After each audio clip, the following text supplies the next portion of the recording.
अगर आप investing start करना चाहते हैं या फिर इन्वेस्टिंग कर रहे हैं तो फिर जरूर आपने इस कंफ्यूजन को फेस किया होगा कि म्यूचुअल फंड बेस्ट है या फिर ईटीएफ बेटर है। दोनों ही मार्केट में इन्वेस्ट करते हैं, दोनों ही डाइवर्सिफाइड होते हैं, तो फिर डिफरेंस क्या है और आम इंसान के लिए कौन सा बेस्ट है, वही आज की इस वीडियो में हम जानने की कोशिश करेंगे। लेकिन सबसे पहले तो ये समझ लेते हैं कि म्यूचुअल फंड एंड ईटीएफ असल में होता क्या है। दोस्तों, म्यूचुअल फंड मतलब आपका पैसा एंड और भी हजारों लोगों का पैसा एक फंड मैनेजर हैंडल करता है। वही ये डिसाइड करता है कि कौन सी कंपनी का स्टॉक्स कब खरीदना है और कब बेचना है। म्यूचुअल फंड बेसिकली बिगिनर्स के लिए इन्वेस्टमेंट को इजी बनाता है, बट यहाँ पर एक्सपेंस रेशियो बहुत ज्यादा होता है, कंट्रोल आपके हाथ में नहीं होता एंड म्यूचुअल फंड में एग्जिट लोड भी बहुत ज्यादा लगता है। अगर आपने एक साल के अंदर ही अपने पैसे को विड्रॉ किया तो अब ये समझते हैं कि ईटीएफ असल में होता क्या है। ईटीएफ का फुल फॉर्म है एक्सचेंज ट्रेड फंड। ईटीएफ भी डाइवर्सिफाइड होता है, लेकिन शेयर मार्केट में स्टॉक की तरह हर दिन ये ट्रेड भी करता है।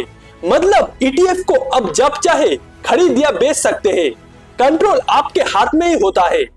ईटीएफ में एक्सपेंस रेशियो बहुत ही कम होता है एंड इसके अलावा ईटीएफ में कोई एग्जिट लोड भी नहीं लगता। मतलब अब जब चाहे अपने पैसे को निकाल सकते हैं। अब चलिए म्यूचुअल फंड एंड ईटीएफ की इस डिफरेंस को एक रियल लाइफ एग्जांपल के जरिए समझने की कोशिश करते हैं। मान लीजिए दो दोस्त थे, राहुल और अमन। दोनों ने हर महीने 10,000 रुपए इन्वेस्ट करना शुरू किया एंड इन्वेस्टमेंट को 20 साल तक किया।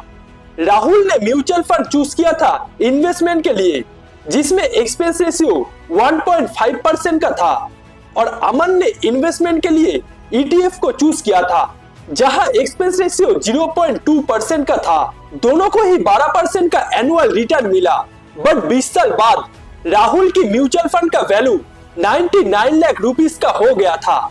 दूसरी तरफ अमन की ईटीएफ का वैल्यू 1.15 करोड़ तक पहुंच गया था। डिफरेंस बस छोटा सा एक्सपेंस रेशियो में है, बट यही छोटा सा डिफरेंस दोनों की फाइनल अमाउंट के बीच में 16 लाख रुपए का गैप क्रिएट किया है। म्यूचुअल फंड में वो 1 या फिर 1.5% का एक्सपेंस रेशियो शुरुआत में भले ही आपको कम लगे, बट लॉन्ग टर्म में ये रिटर्न के ऊपर बहुत बड़ा इंपैक्ट देता है। सो यहाँ पर जीता कौन, म्यूचुअल फंड या ईटीएफ? देखिए दोस्तों, अगर एक्सपेंस रेशियो की बात करें तो म्यूचुअल फंड में एक्सपेंस रेशियो बहुत ही हाई होता है। दूसरी तरफ ईटीएफ में एक्सपेंस रेशियो बहुत ही कम होता है। ट्रेडिंग की बात करें तो म्यूचुअल फंड में हर दिन एक ही प्राइस आता है एंड उस प्राइस पे ही आपको यूनिट खरीदना या फिर बेचना होता है। लेकिन ईटीएफ में रियल टाइम चार्ट आपके सामने होता है, आप जब चाहे ईटीएफ को खरीद या बेच सकते हैं। म्यूचुअल फंड में कंट्रोल फंड मैनेजर के पास होता है एंड ईटीएफ में कंट्रोल आपके खुद के पास होता है। म्यूचुअल फंड एंड ईटीएफ दोनों में ही एसआईपी करना बहुत ही इजी होता है and mutual fund basically beginners के लिए बेस्ट इन्वेस्टमेंट ऑप्शन होता है। दूसरी तरफ ETF basically long term investors के लिए बेस्ट इन्वेस्टमेंट ऑप्शन होता है। सो फ्रेंड्स, अगर आप एक बिगिनर है एंड टेंशन फ्री इन्वेस्टिंग करना चाहते हैं तो फिर आपके लिए म्यूचुअल फंड बेस्ट ऑप्शन है।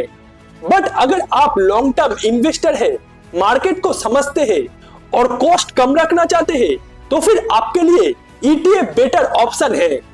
क्योंकि इन्वेस्टिंग का सबसे पहला रूल यही है कि जितना कम कॉस्ट होगा उतना ही ज्यादा आपको प्रॉफिट होगा।